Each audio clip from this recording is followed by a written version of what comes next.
And the claim, you've heard it, but in my words, it's that for people to own and lead their own development, we need to work in ways that put their agency at the heart of social change practice. And I guess our field is claiming and attempting to create and enable some of those ways. Not all of them, but some of them, and in a spirit of constant improvement. So that's what we want to do. And in this session, the way we have constructed it, we want to learn the lessons from some neighboring fields to try to draw out the kind of hard-won lessons from other areas that overlap with ours and that indeed could inspire ours. And in particular, they are the field of evaluation, development evaluation, consumer advocacy, or you might know more commonly as customer satisfaction, and social entrepreneurship. And we have three great leaders from each of those fields to share their perspectives with us today. And thank you very much for coming and doing that. And we've had a chance to have some conversations in the lead up to this, and I think we're in for a real treat and some real wisdom. So my role as moderator is to ask some lead-off questions, and I think my qualification for that is that I'm a full-time feedback practitioner and in social change. And I think 5 years ago, there probably weren't any of those. I mean, we're a new species, and I work for an organization called Keystone Accountability. I helped start it, and Keystone we like to think of as the world's first feedback specialist advisory firm. So we help other organizations build effective feedback loops, and for the last few years, we've been kind of figuring it out as we go, stealing from the disciplines of these folks and others to try to create something new. We've developed a methodology we call Constituent Voice. And working with partners and clients, we've begun to figure out what that starts to look like. And we've developed some tools, including now an online platform that I hope you all get a chance to look at over the next couple of days called feedbackcommons.org, which is a place where organizations can share data and begin to get benchmarks against each other. And we've devised a way to enable organizations to ask questions in the same way, same questions in the same way, so that we can actually start to get comparable data and get those wonderful benchmarks which can help drive the field forward. And maybe that introduction starts to say a little bit about the state of the field. We've gotten to the point where there's a claim, where people are coming together, and the Feedback Lab story is part of that. We're trying to act on that claim. We're building some methodology. We've got some tools, but it's young. Okay, so now to our amazing speakers. Their biographies are on the website. I'm not going to go into that, but maybe now we'll learn a little bit more about them from how they see us and our work. And I always think that's the best way to get to know somebody, not the formal things they've done, but the actual, the content of their work and their ideas. So they will reveal themselves to us in this conversation. And I'd like to start with Vicki Tam, who's a partner at Bain & Company and a real expert in the whole consumer advocacy world and many other things around advising companies in areas like small business development.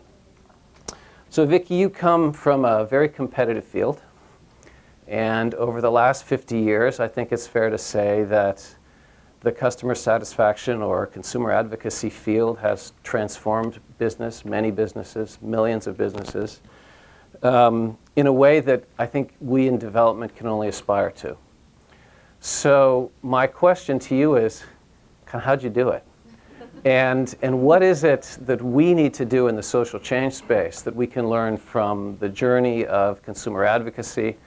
And I should also say that in the 50-year story of evolution of customer satisfaction, about 35 years into that story, folks at Vicki's firm, Bain & Company, started to innovate and produced what is certainly the most significant shift in customer satisfaction practice since the beginning, which you all may have heard of. It's called Net Promoter System, and I'm sure Vicki will tell us a little bit more about that too. Thank you, David. So, as David said, I do come from the business world, or the private sector, from Bain & Company. And And so my lens on this, and for many years I've been a practitioner of our tools in customer advocacy, the Net Promoter System. And over the last few years, I've been leading our global social impact work for Bain & Company, and one of the fundamental questions I've been trying to wrestle with is how do we use the tools that we have really tested and implemented in a very significant way with our corporate clients and bring them over to the social sector, and what's relevant and what's valuable.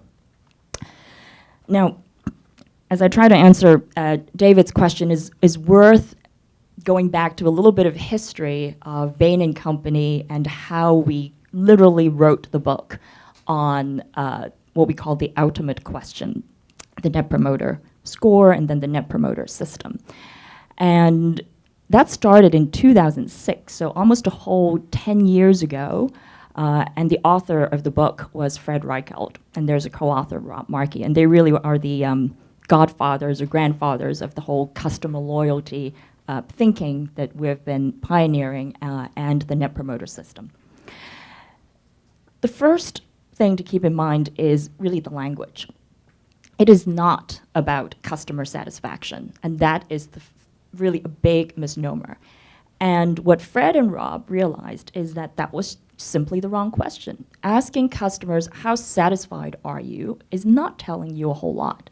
And that satisfaction fundamentally is a very passive emotion.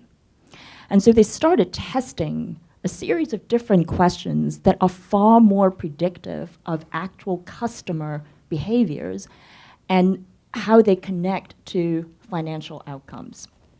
And after a lot of research with hundreds of companies and thousands of respondents, they realized there was one question that, more so than any other question, was far more predictive of how customers would actually behave.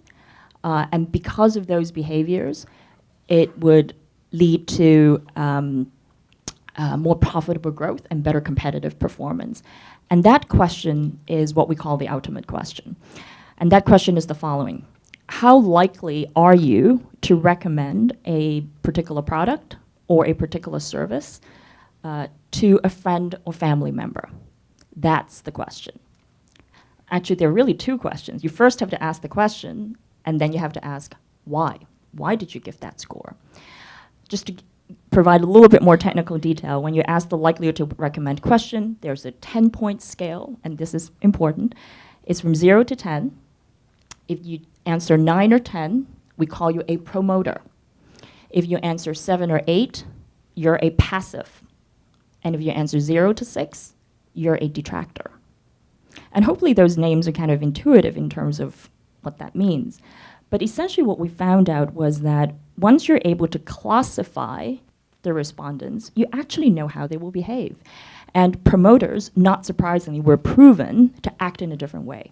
They buy more from you, they spend more on you, they stay with you longer, they tell more people about your product or service, and they are less costly to serve. They just complain less, they call into the call center less frequently. And so when you add all of that up together, essentially a promoter has far greater lifetime customer value than a detractor. And they're far more profitable to you. They will stake their own reputation for you. They will take risks for you. And that's a very different customer than someone who's passive. They'll switch when there's a better product that comes along. And so that really is the first learning, is asking the right question that allows you to, in a radically simple way, classify your customers that reflect how they will actually behave and how that drives to financial outcomes. One more thing I would say about that question. I'm sure all of you, if you think back to 5 or 10 years ago, getting customer satisfaction surveys, they're long, there are tons of questions, 20, 30 questions.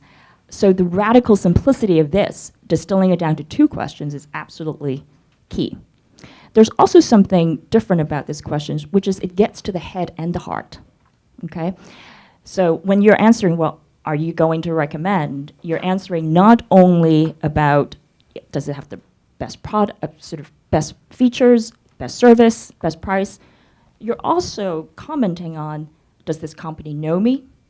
Do they value me? Do they understand me? Do they share my values?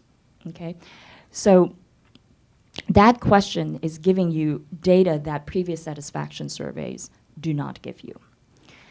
Now let me move on to the second big lesson, which is it starts with the score, it doesn't end with the score, right?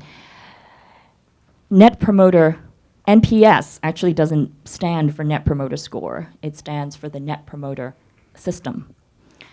And what we have found is that loyalty leaders, so people who consistently do better on their customer loyalty and advocacy and outperform their competitors, don't stop with the score, right? They do other things well. And we found that there are three general things that the loyalty leaders do really well. And here's the three. One is, first, they have to have a reliable outcome metric. Asking the question is one thing. Asking it at the right time, to the right people, in the right way, so that that data actually is meaningful, and getting a high response rate is key. So it needs to be a trusted, robust metric. You have to be able to sort, as I said, and you have to be able to predict actual financial outcomes. Okay, so that's the reliable outcome metric. The second thing is there needs to be high velocity closed loop. It needs to be a high velocity closed loop system of feedback, learning, and action. Once you get the data, how do you act on that data? How do you use that data to inform your learning, your investment decisions, what you do to individual coaching, as well as more structural improvements in terms of your product and services and processes and how you build talent? It needs to be a rapid cycle from feedback to action, and you need to have robust operational processes in place to systematically collect feedback, act on it, learn, and act. And that's hard to build. And then the final thing is it has to be established as a strategic priority for the company. So it needs to be led from the top. There needs to be consistency in the values of your company. There needs to be action, and words is not just a research tool that sits at the bottom of the organization and you treat as just research. So those are the three things that loyalty leaders do really well. And then the last thing I would say that in terms of the lessons we've learned is that while NPS is a core tool to ensure customer centricity, it is also applicable to other stakeholders. And we've found in the business world a very, very close connection between employee advocacy and customer advocacy, right? If you have more loyal, more engaged employees, you actually have happier customers. And we call this the promoter flywheel. I won't get into too much detail about that, but I hope that there's something very intuitive about it.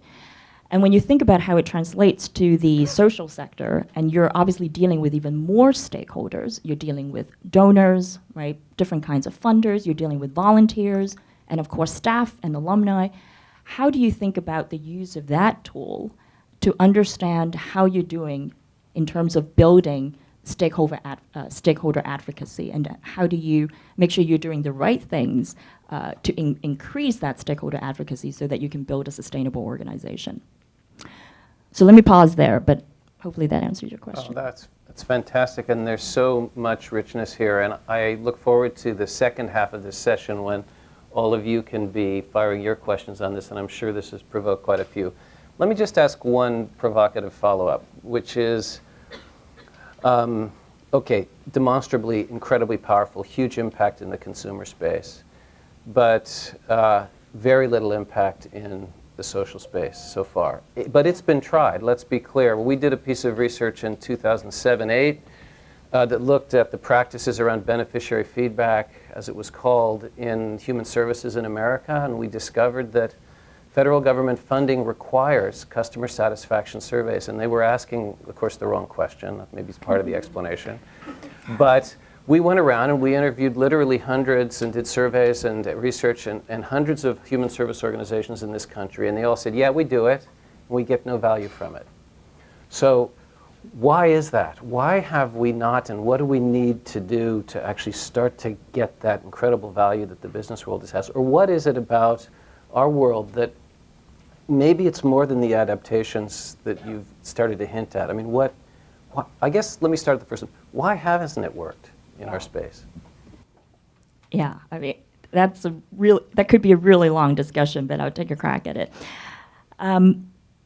I think the first is fundamentally the lens that we're using. I mean, everything that I've just talked about, I've used the word customer advocacy, customer centricity. And I'm generalizing here, but in the social sector, for a long time, maybe with the exception of the social enterprises that, of course, have grown significantly in the last decade or so, but for a long time, we're talking about beneficiaries.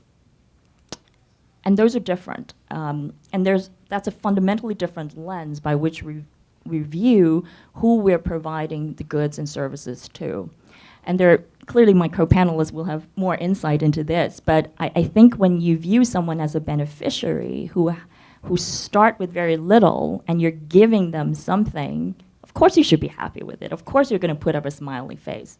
Isn't that obvious, right? So I think that's the first thing, is that it's a very different lens, whereas in the customer space, I think we've come a long way from the Henry Ford days of you can have any color you want as long as it's black, right? And we recognize customer is king, and we need to listen to them and give them what they want. So I think that's the first thing. And related to that first point is that in the social sector, of course, for a very long time, there has been an almost obsession with monitoring and evaluation, right, with M&E and RCTs and all of that. How are we getting impact? And that has sucked up, maybe that's not the right word, but that has taken a lot of energy and focus and attention in that field. And one can argue that, well, perhaps there's a missing link before you get to all those impact metrics are the people that we're serving valuing what they're getting. So I think the energies have simply been diverted in a different place rather than talking to the customers. And then I think the third reason, perhaps again related to that, is that therefore there has always been a suspicion that getting feedback needs to be really complicated and really time-consuming and difficult. And when you're dealing with sometimes sort of bootstrap nonprofits or social enterprises, they say, well, I can't invest in all the systems and mechanisms to actually get that feedback. And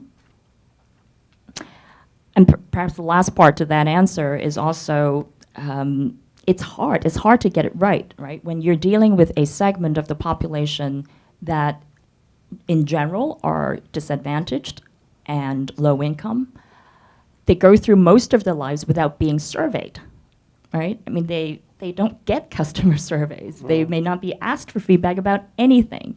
And now you go into parts of sub-Saharan Africa or even low-income neighborhoods and say, on a scale of 0 to 10, how likely are you to recommend?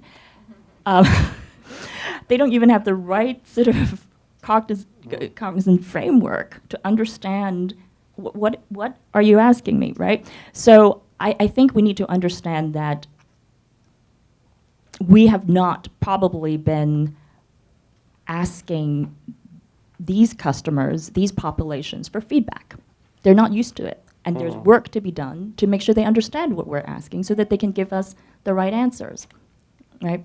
So I think those are some of the reasons why this may not have taken off to date. Yeah, thank you. And you're right, it's a long conversation, and those are all great points. And as someone who's out there in the trenches doing this every day, I see all those things very much. And your point about evaluation actually gives me the perfect segue to our next Salonista, Nancy Mcpherson, who has actually got a distinguished 25-year plus career in the field of development evaluation. She's been an innovator and a practitioner and a leader in diverse settings, big organizations like the UN and NGOs, and now with the Rockefeller Foundation, helping them understand their impact and their partners. And Nancy's also played a major role in growing the field, in supporting development evaluators in diverse parts of the world, like Africa and, in fact, all corners of the world, through AFRIA, the African Evaluation Association, and the International Development Evaluation Association. So you bring both a practitioner and a field builder history to this conversation. And I think it's fair to say that in the course of your career, evaluation has taken up a larger role in development practice. Correct me if I'm wrong, but my impression is more funding is going into evaluation today than it was 25, 30 years ago relative to other activities. So we're investing more in evaluative action, in evaluation. And now along comes this little upstart, feedback. And feedback says, hey, you know, what difference have you guys really made in outcomes? Have you made all these development agencies more responsive to people? In a way, it's kind of implicit in what Vicki was saying. Have you changed what they do in any significant way? And I don't want, those are rhetorical questions, and I don't want you to answer them, but I want to ask another question, which is maybe more fun, but you can take them on if you want. But the non-rhetorical question is, what is the changing role of evaluation in a constituent voice, feedback-rich world?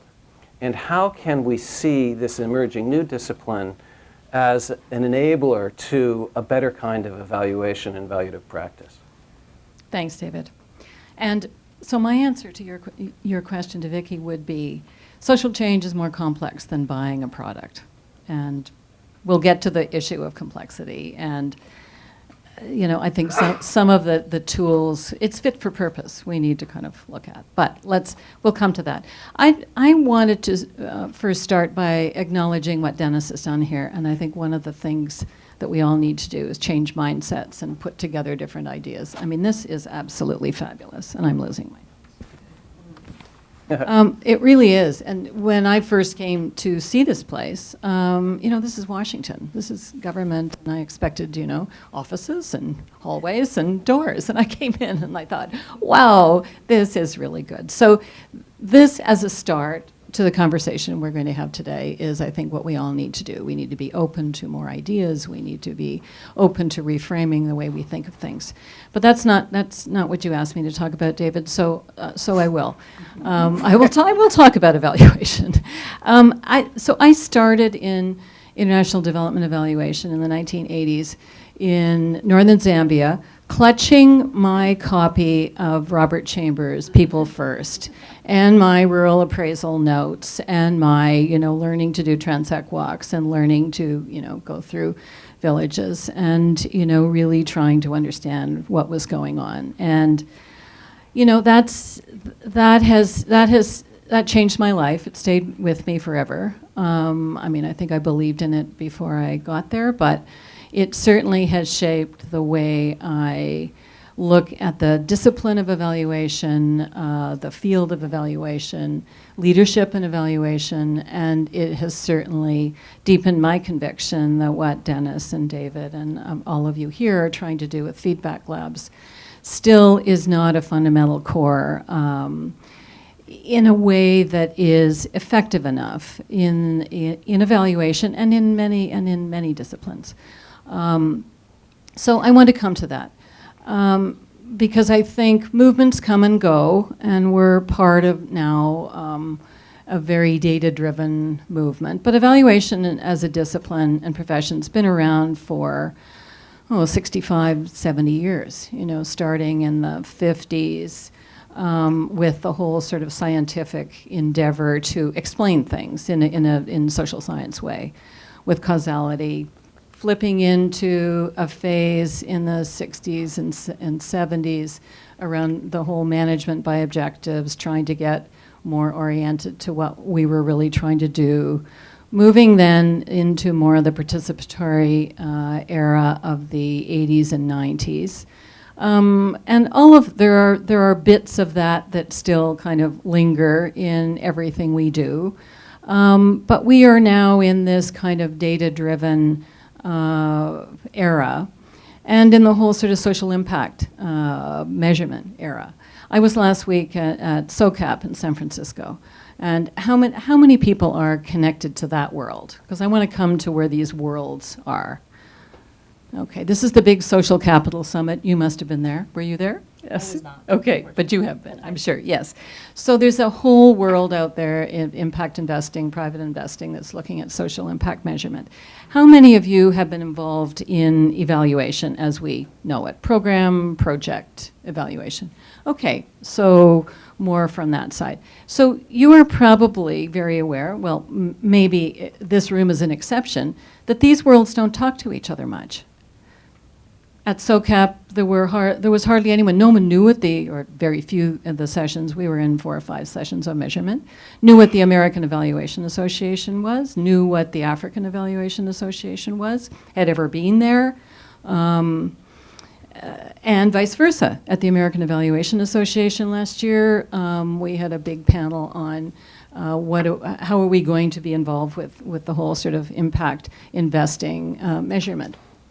No idea what that world was. And Lindsay and I have talked about this a lot with Interaction, and Interaction has picked up this theme really nicely over the last few years. So this is all to say that there are serious fields and disciplines, both from the social impact and impact investing side, and from the evaluation deep discipline side. And feedback sits between these. It's got a foot in both worlds. And I would like to posit that as we go forward in this discussion, you are a very nice kind of microcosm here of those two worlds that need to play together, need to figure this out together. The evaluation world has gone fairly far, I would say, much more focused now on learning and instead of accountability, or as a balance. So the doors are open, more focus on monitoring, so real-time feedback or close to real-time feedback of actually what's happening, rather than post-evaluations, and that's really good to get past that stage. But the rhetoric, the push, one of the pushes that's been useful in evaluation has been around utility. But it has been most useful for managers and adaptive management. The utility of making evaluation more useful for adaptive management for what organizations and funders are doing is really front row center now. Making evaluation more useful for beneficiaries, for communities, is still very nascent, even though it is in a lot of the rhetoric. So what I'd like to get into discussion today about is how do we invest in evaluation that's more empowering, that helps to build data and information systems for people to own their own data, so that in my lifetime, still clutching my Robert Chambers People First book, this can become real. I think we've come a long way. I think we're well positioned. I think the two worlds, the worlds that are represented in this community, need to talk to each other more and better. There are much more powerful forces and investment driving change now than well beyond aid. And I think we need to play in your space a lot more, and we hope that we can work towards those partnerships. Thank you. It's almost impossible to follow up that. It was so eloquent and comprehensive. I wish all evaluators were like that. But I think it's not an unfair representation of how the field's moving, and I think many of us can probably feel very like that describes the reality we're seeing. I want to pick up something that you said. It just hit me almost in the intonation of the words. You said we're in a data-driven movement now. And I sensed maybe there was something worrying you about that. Say more about what that data-driven movement is and how it might affect this dynamic you've just described of a much more openness and rapprochement between adaptive managers who are trying to improve and researchers who are trying to prove. And what is this data thing? What is that in relation to that dynamic? Yeah, I think it's a dilemma that we're all facing. We're in the land now of scorecards and dashboards, and 3 top indicators, and and that's all good. That's all good if tomorrow you are a manager and you have to kind of take action on things, and we're doing it too, and that may be an improvement. But do we deeply understand change? Do we deeply understand what is actually happening beyond the lens of what we need to act on next week? And I don't mean to be disparaging about the data-driven side. I think it is almost a pendulum swing from those deep, long studies, and I'm of that era that was producing the deep, long studies that took forever, that were too late, that didn't really help you, and that maybe contributed deep knowledge to the field, but didn't help us to manage anything. I think we probably are in the middle of another pendulum swing back to say, okay, now that we're getting better at managing for tomorrow, what are we really about in the longer term? What does sustainability look like? We can maybe figure out, and there are the whole. I've loved working in the philanthropy space with innovation and being able to work on prototyping and being able to look at how to do things quicker and better, and that's been a real privilege, and I've loved it, and I think it can really contribute to. But we are still about long-term durable change that's sustainable, that's equitable, intergenerational equity. Those horizons are so long, and our tools now are so short that how do you translate some of that deeper learning into data? Into the 3 things that you're going to put on your dashboard. It's hard to do, and I'd love to have that conversation. It's not that I'm not disparaging of the need to do this. I do worry, though, that we are losing the intergenerational equity view of where we're all going. Thank you. That's a really important caution that we need to hold. Thank you.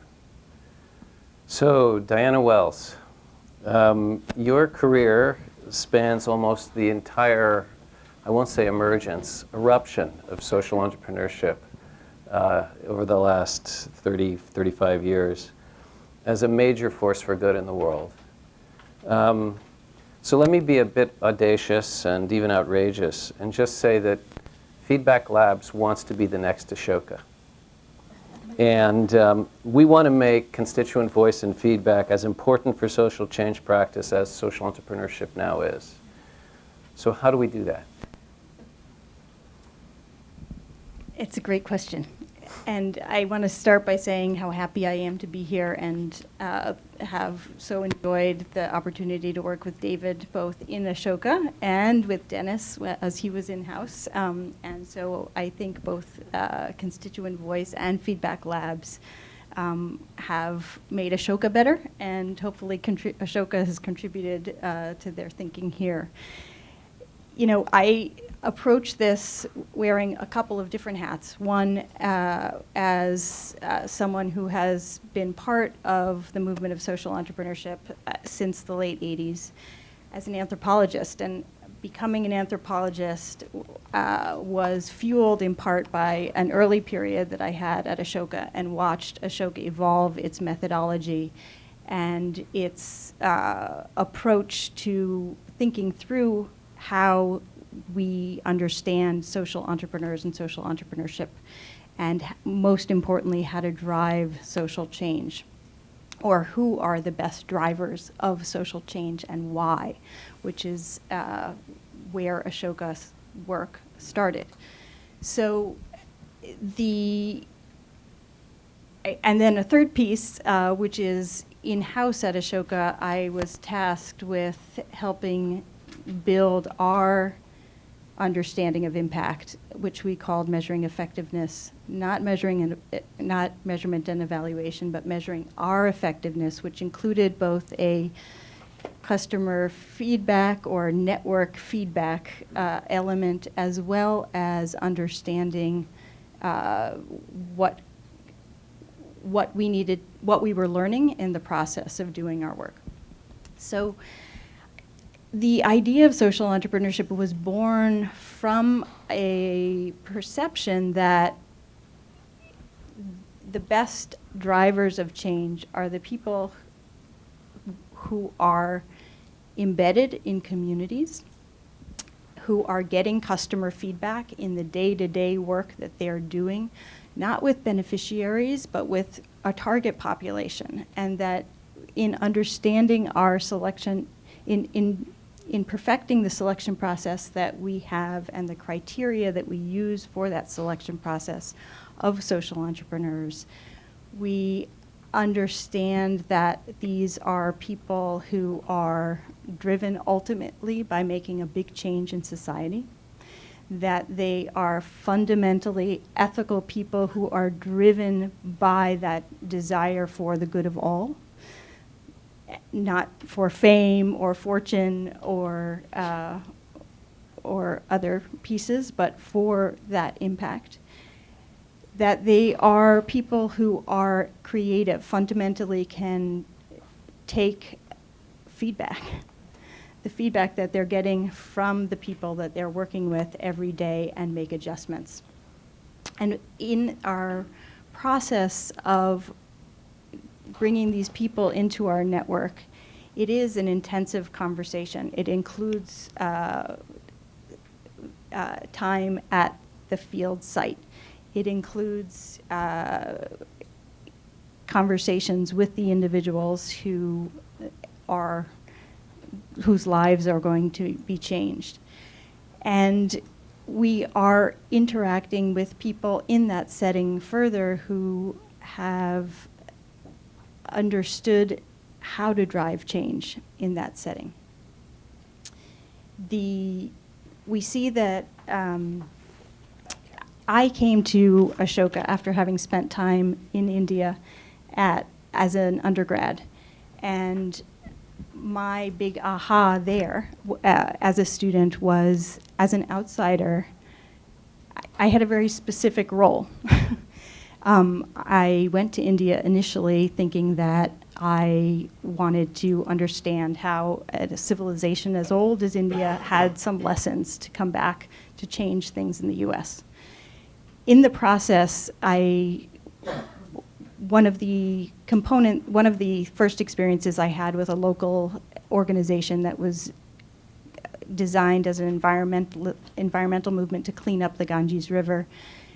You know, I would have been up on my soapbox talking about germ theory, and we learned very quickly that that would have gone nowhere with the population who was would most benefit from this mind shift. And the local organization, in contrast, took Hindu mythology, reinterpreted it, an ancient myth, and did comic strips along the river side, so that the local population would interact in that way, and a change would happen. I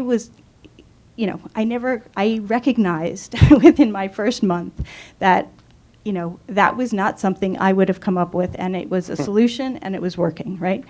The other part of my experience there was that as an outsider, I did have access to certain experiences, and I did a series of interviews with women who had been widowed, and I had finished an interview with one individual, and she turned to her friend and said, "Okay, it's your turn to tell her story." And the friend said, "Why should I tell this outsider my story?" And her friend immediately responded and said, "If you don't, how will anyone ever know of our plight and enable a change?" So I had these two bookended experiences of humility as an outsider and an imperative as an outsider. And as an 18-year-old, to hear her say, who's going to tell our story? That was a heavy mantle as an 18-year-old to walk away with. And my later research as an anthropologist in the field in Trinidad, my being an outsider helped my ability to plant myself without, certainly I had, there were preconceptions about me being an outsider that hindered it gave me a tabula rasa. And for the issue that I was looking at, it helped my ability to interact across a broad range of people. So I brought that back to Ashoka and the Ashoka's work as putting the idea of social entrepreneurship out there, that it is a common thread across history, across diversity of political systems, across diversity of culture, ethnicity, income levels.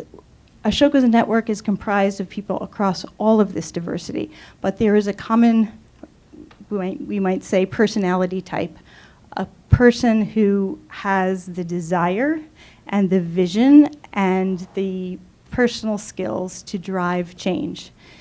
And our early work at Ashoka was demonstrating this again and again and conveying that both with hard data from survey, but also storytelling as a way to connect and communicate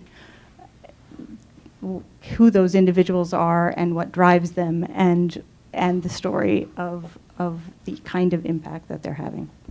Thank you. God, I see so many common themes here from all three of you. I'm going to stop asking questions and open it out because we need more time that we don't have. So let's jump out. Ben. So, do I need a microphone? Just, I don't think so, but do we have a roving mic? Is that a plan? Or? Okay, for the recording. Here. We could take. Okay. Here. That was nice. They're married. I just want you to know. I'll be handing out the mic from now on. That's the kind of treatment we get. So, thank you for the energy. And the Gates Foundation like to call themselves impatient optimists. And I thought what you really brought there was cheerful realism. So thank you for that. I thought that was really good energy to bring to this particular topic. But on the topic of realism, I wanted to kind of dig in a little bit because you're all talking about feedback from slightly different perspectives. And in particular, there are different combinations or calibrations of choice, power, and trust in the three situations you're talking about. And so in the Bain situation, you've got an actor that has choice, that has power, over who you're trying to build trust with. And there's a different kind of calibration of that combination. And so when you're talking about feedback of the kind that we're talking about in social action, you're trying to achieve that, not just the technical process of feedback, but you're trying to change the politics of the process at the same time. You can't just see it as a tool. You've also got to engage in it. So my question is actually, that requires both the humility that you've also talked about, but also a sense of hubris, that you can burn the system and you can be humble at the same time. And I think that's a real challenge for the individuals and the organizations involved. I just wondered if you had some reflections on it. Thank you. Anybody want to jump on that one? You know, Maybe let's take a couple questions and then because I think we're going to only be able to have one round of questions. Yes. Yeah, thank you very much for providing this great insight. See, one thing particularly, the feedback is not just about asking the questions and then scoring. Somewhere when you link it with the grassroots situation you are working with, so it brings the whole science together. How to build the environment, how to create the opportunities, how to make them to communicate and integrate it with so many systems over there. So it's quite a complex process. So definitely, I would like to hear that how to make it more simple and, just not limiting it to the questions and the scoring. And second point is, who is actually doing it? Mm-hmm. See, what happens, and the same thing applies on the evaluation processes also. Like, the things are happening here. some others are going and evaluating and making the use of that evaluation, and sometimes it becomes a sort of the post-mortem. So, I mean, who is doing and, where it is being done, so the same applies on the feedback also. I'd be happy to hear more. Thank you. One more. Hi. So actually, my question or comment is actually a direct segue from the last question. So, I mean, I just wanted to sort of bring it to the table. Like, what do we really mean by feedback, right? I mean, you're the people who use the service, or you're, if you're moving from the corporate side or private business side, like customer. Is it just the beneficiary? Or you're talking about citizens? You're talking about people who do not have access to service. If they don't have access to service, then what kind of feedback are you looking for? And the second part is like, what kind of impact? We talked about impact from like getting the feedback and then changing course. Of the, what kind of change are we looking for? Like you talked about, right? I mean, social change. What kind of change are we looking for? Are we looking for better service delivery, better health outcomes, or, are you also, I mean, in this world right now, I mean, state-society relationship, the legitimacy of the state, of the authority that becomes very important. And in my work, I mean, I started from understanding what impact outcomes or services. I mean, now exclusively almost my work focuses more on understanding how the citizen engagement and the feedback process could be a point of entry for actually changing a lot of these dynamics. Because, it seems as if these things become a precursor to any other output change. And for any change in the outcomes, and that brings me back to what kind of feedback you're receiving in these different contexts. People who don't trust their governments, the kind of feedback that they give is very different from the people who have a better relationship with the government. So, so you have to understand the context to be able to really ask. What are the proper questions that you're looking at, and exactly again, what kind of change you're looking for? Okay, let's come back here because I know we're coming up to the end of our time, and just let the panel reflect on these points. I wanted to pick up on, in particular, Ben's point about power. I think this is huge, key, fundamental, and there's a debate in the evaluation field now whether or not evaluation is a technocratic endeavor. Are we about data and just churning out, getting good data or getting good feedback and just delivering it, or is it a leadership and change agenda? Are we advocates for what we find? And I certainly fall on the latter, but I think we need to be very aware that in this data-driven era, it tends to be interpreted as a technocratic endeavor, and it's about systems, and it's about numbers, and it's about places to put those numbers and fancy ways of showing those numbers, and it not so much about what does this mean? What does this mean for people, and whose voice is behind all of that, and why are those numbers the way they are? And I just think, I think we need to be very, very careful. And then the power dynamic in that is who gets to tell that story. And we don't make enough space, even though we intend to, we try to, but in the end, who tells that story, ends up being mostly us. Couple of things. Don't underestimate the power of a question. So I think even Ashoka's selection process about social entrepreneurs, we began to recognize that the questions we were asking helped people think differently about their identity.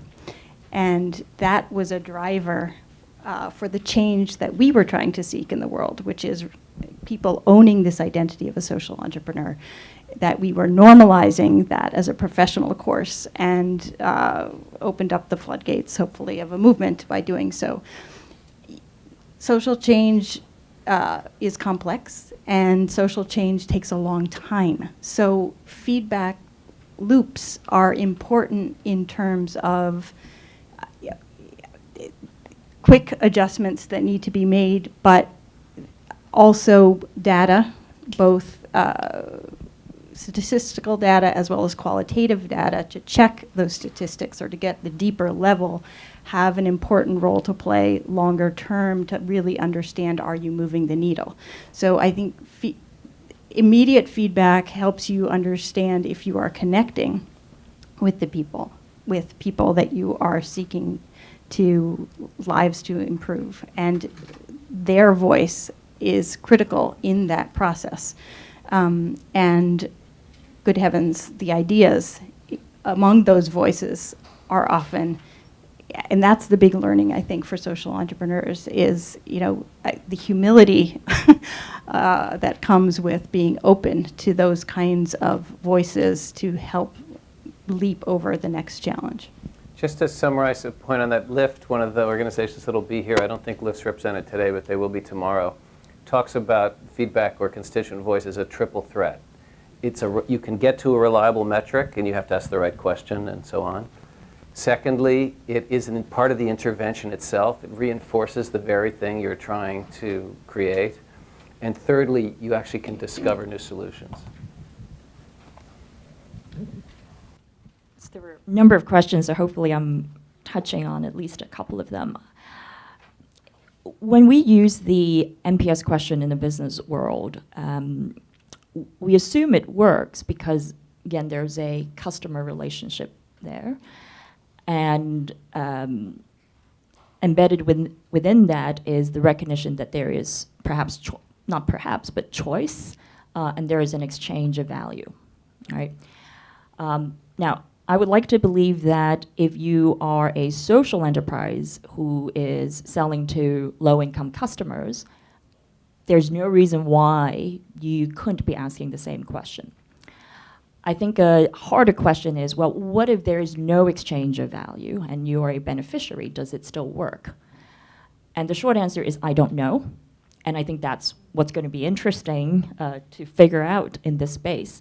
But the one comment I would make here is not to underestimate the agency and the choice that even beneficiaries might have. And again, I bring a lot of humility when I say this because I'm really speaking in front of experts here.